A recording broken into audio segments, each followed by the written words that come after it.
crystal cavern.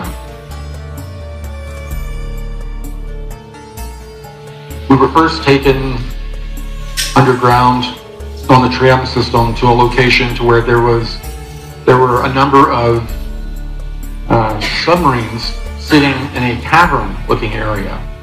They looked like regular submarines to me of the era.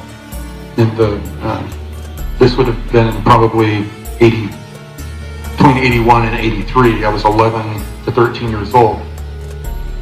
So they loaded us all in these different subs and took us down.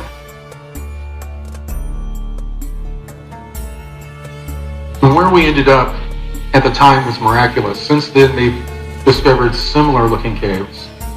This one in Mexico, where these are huge crystals that have formed over millions of years. That it was about 140 degrees where we went, and they had us hooked up to instruments that monitored our health for several different reasons, as well as they had cameras. They had all types of different equipment in the room that were doing some sort of, they were measuring, trying to measure something, like electrically. And I told the story on Cosmic Disclosure about how they wanted us to try to interface or psychically connect with the crystals, that they warned us not to physically touch the crystals because the crystals could harm us or we could harm the crystals, that we were just to reach out to them. And when I did so, I started to see this pink kind of aura around the crystal, and I got a download. I really couldn't, it was just too much information for me to try to do a little stop in time to look at the picture. But when we were recently going over this information for the graphic novel, I remembered kind of off, not really in the middle of all of this, but kind of back, was a very tall being in a similar suit we were in. And I could just see this part of their eyes, but between the top of their lip and their forehead. And they had very large, pale blue eyes, and their skin was alabaster white. Interesting. I think some of the work that I'm doing with Gonzalez with my memory and trying to fix some of the neurological issues, I'm starting to trigger information that for some reason they didn't want me to have.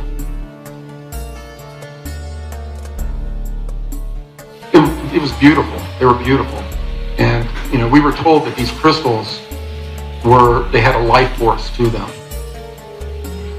And basically when we interfaced with them, we connected with them and were downloading information like a USB drive. And later, the information was, downloaded out of us.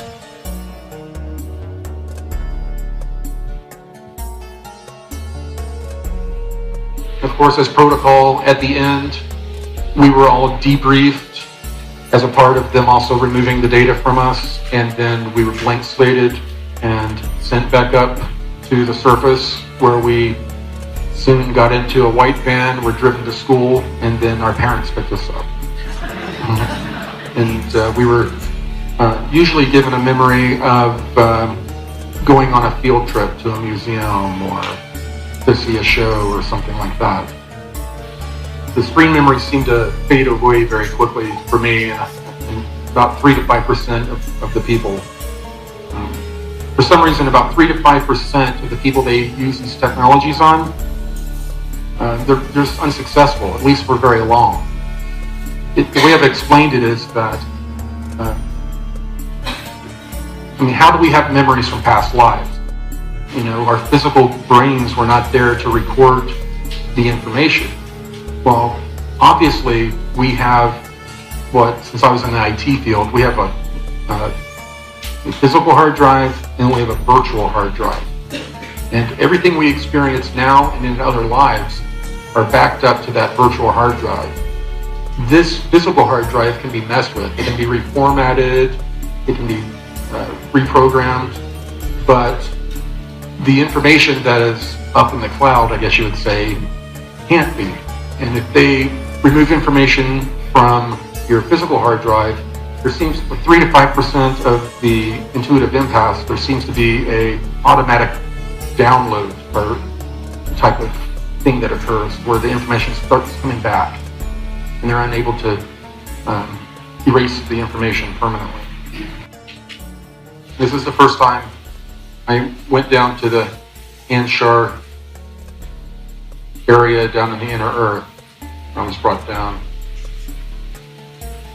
There was a bright flash. I wasn't expecting it. I was laying down, and all of a sudden I find myself, I'm laying down on a floor in a completely different environment. All of a sudden it's cooler. I can smell and kind of taste minerals. I hear kind of echoey type of sounds. I was not where I was when I went to sleep. And I was in the middle of this room, and I saw people guarding doorways kind of off in the distance. And at that point, Ari and Gonzalez and a small delegation approached me. And I was still pretty nervous. They then brought me to this cleansing room, which was close by. And it was, because we were on holy ground, I guess you would say, we had to remove the clothing we were wearing and cleanse ourselves in this pool. And, you know, for them it was not that big of a deal. But I was probably about 60 pounds heavier, and all these people looked like vegans. So first off, I wasn't real excited about taking my clothes off. And Gonzalez wasn't making it any easier. I was kind of trying to hide the best I could, and Hari comes walking up with towels and the tunic thing that I was supposed to wear, the robe. And as she was walking up, I was kind of using him in between us to block. And he saw what I was doing, and he got a real devious smile on his face, and he took one giant step back. So she gave me the robe and the little towels and left, or stepped back away, and then I was guided through doing the embarrassing cleansing ceremony. Once I had the robe on and I kind of shrugged off that experience, we headed towards the actual meeting. And I didn't even know that it was really going to be this big of a meeting, but this unprecedented meeting between the 7 different groups. And above the doorway in the main room, they had Vesica Pisces symbols above each doorway. And the little hole in the middle, it looked like you could stick a dowel piece of wood in there. It looked like it held something.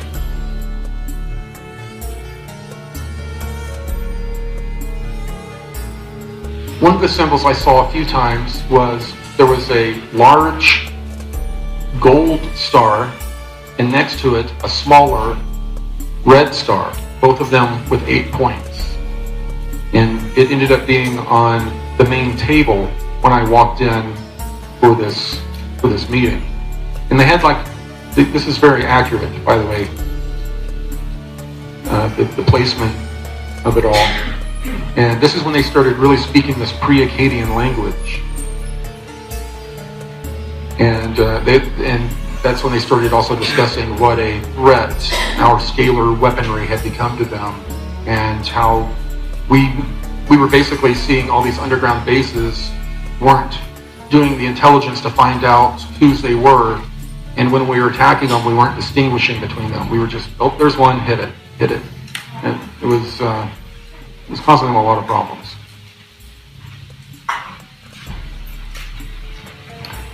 When I was taken to see the city, that's when I was blown away. I walk out of this area, and it's like when you walk up to a building for the first time and you find yourself looking straight up. It's the perspective is so quickly changed on you. It was like being on a different planet. There were some of these natural pillars that were in between the ceiling and the floor. And remember how big these pillars would have to be. You could fit Texas inside of this cavern. And there were lights, windows and lights, and looked like balconies all up and down this giant pillar. There were all of these craft that were flying around overhead as well, and they were just disappearing into the side of a wall as if they were just dematerializing and passing straight through.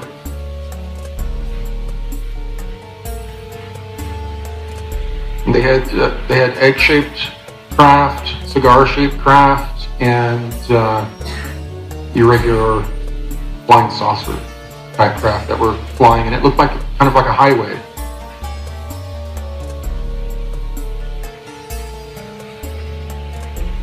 What was interesting were the giant buildings that just like domes of light. I didn't get close enough to see what they were, but they were very large, about the size of like a football stadium. They were very large.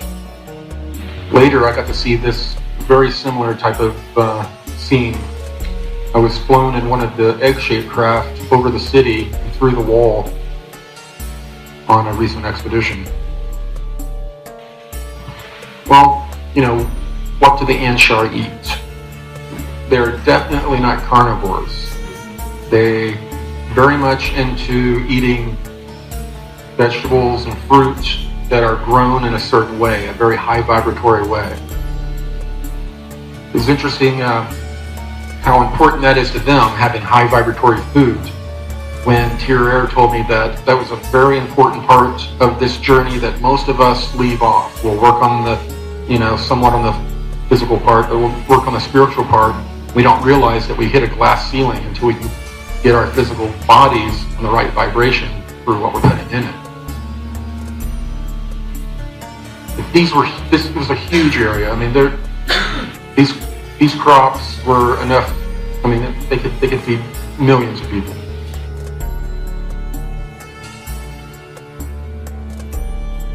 We were taken again to this other area that was kind of a park, and it had all sorts of animals in there from a prehistoric era. An area that I believe it was before the last cataclysm or the last ice age. You could hear the animals in the background. At one point when we were close to being done, some sort of a loud cat or lion type creature roared. I could feel it in my chest. It startled me at least. And in the middle of that room was a giant obelisk that was very weathered. It looked very ancient. And directly above it, towards the top of the cavern, was this giant plasma ball that was putting off the full spectrum of light that our sun does. And during this time when I had just delivered this information, and David Wilcock got that real shocked look on his face I've seen a million times now, and dug around and pulled out a file and then displayed it to all of us at Cosmic Disclosure. And it was his current book cover, the Saturn in the background, a giant glass obelisk with the sun above it, a plasma ball above it. It was a really weird correlation. My trip there ended with me being brought to the libraries. When I arrived there, completely different look. Everything, all the stone was white and polished marble. And when I first arrived, there was a large, skinny gold arm sticking out of the ceiling holding a crystal ball. And when I told David this, he remembered a story about a pyramid that was found in Bimini underwater, and there was a hand holding a crystal, and the guy pried it out. I guess that reminded him of that story. Now, when we walked through the library, we would see these very old rolled up scrolls. We were seeing tablets and different weird looking books that were bound by like plant material and leather, all the way up to the end where I was seeing books that you could have ordered off of Amazon.com a week before. They had the ISBN numbers on them. It was amazing. So they keep abreast of all of everything. They had full access to the internet. It was down there that Ari was telling me that there's a lot of information that has been out there, and a lot of it about the Anunnaki and all of that, that is fairly accurate, but that the information very early on had been co-opted by this, I guess, Illuminati type faction that wanted to make their religion our religion, so they tried to skew some of the information. Apparently, to these raptor type beings, they had lost access to one of their crystal caverns that had a lot of information that was very important to them, and they wanted access to that information. And Kari had heard that as a adolescent, I had been brought down there to interface with the crystals. That was one of the big reasons they wanted to interface with me, is to try to see what kind of information they were able to glean. They had one of these old crystals, and they had it in this chamber that they were trying to regrow it somehow.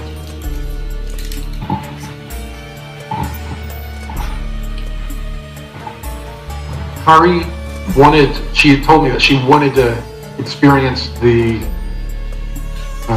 memory I had of connecting with the crystals. I was kind of leery about it. I didn't know who she was. She was wanting to do something that is very personal. And she could tell I had trepidation, and she walked over to a wall, turned around, and then she had this drink that she called the elixir of Isis that would calm me down and put me in a state to where I could communicate with her better, and I turned it down. At that point, we sat down and leaned across each other and had our elbows on our knees and held hands. And at that moment, I felt as though I was pulled outside of my body towards the middle of where we were, and there was some sort of, I don't know, it's like a whirlwind going on, and I started seeing all these flashes of her life. And as she was going through my life, trying to get to the point to where she could experience that experience, I was seeing those time periods in her life too. But a lot of what I was seeing, I wasn't able to interpret because I have such a different experience than she does. But there was an experience to where she was upset extremely that one of her childhood friends had been killed in an incursion with these raptor type beings.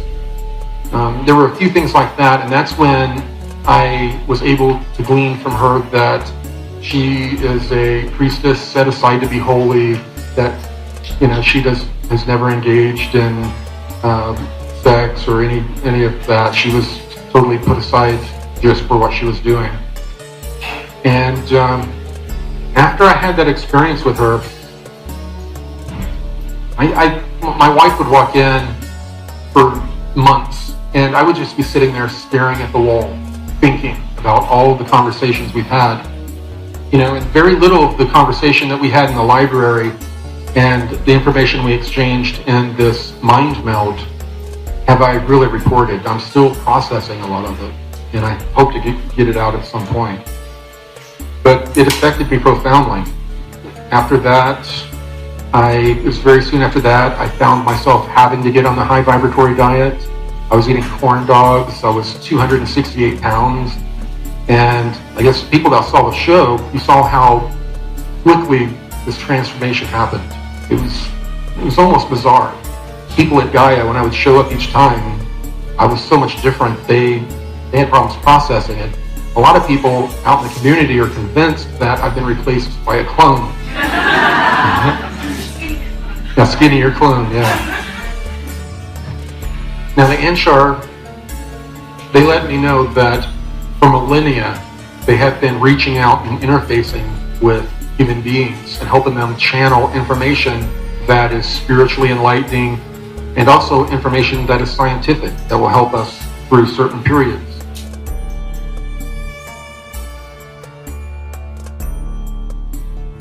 When I walked through this library area where all these people were kicked back in these egg-shaped chairs. It was, I don't know, it's surreal. You're walking, you see all these people kicked back, kind of like in meditation mode. A lot of people would love to see that here. But that's when it was explained to me that they reach out, they'll reach out, and a person usually will tell them who they're going to be in the session. Like a person will be there, and they'll come to them, and they'll be like, oh, are you blah, blah, blah, blah, blah, from their belief system? And usually they'll be like, okay, it's a positive figure. Sure, we'll roll with it. And then they start giving this positive spiritual information or technical information. And not just this group are reaching out. We're in telepathic communication with a lot of different beings, and a lot of them are these like archangel and beings that are in another realm, not physically with us.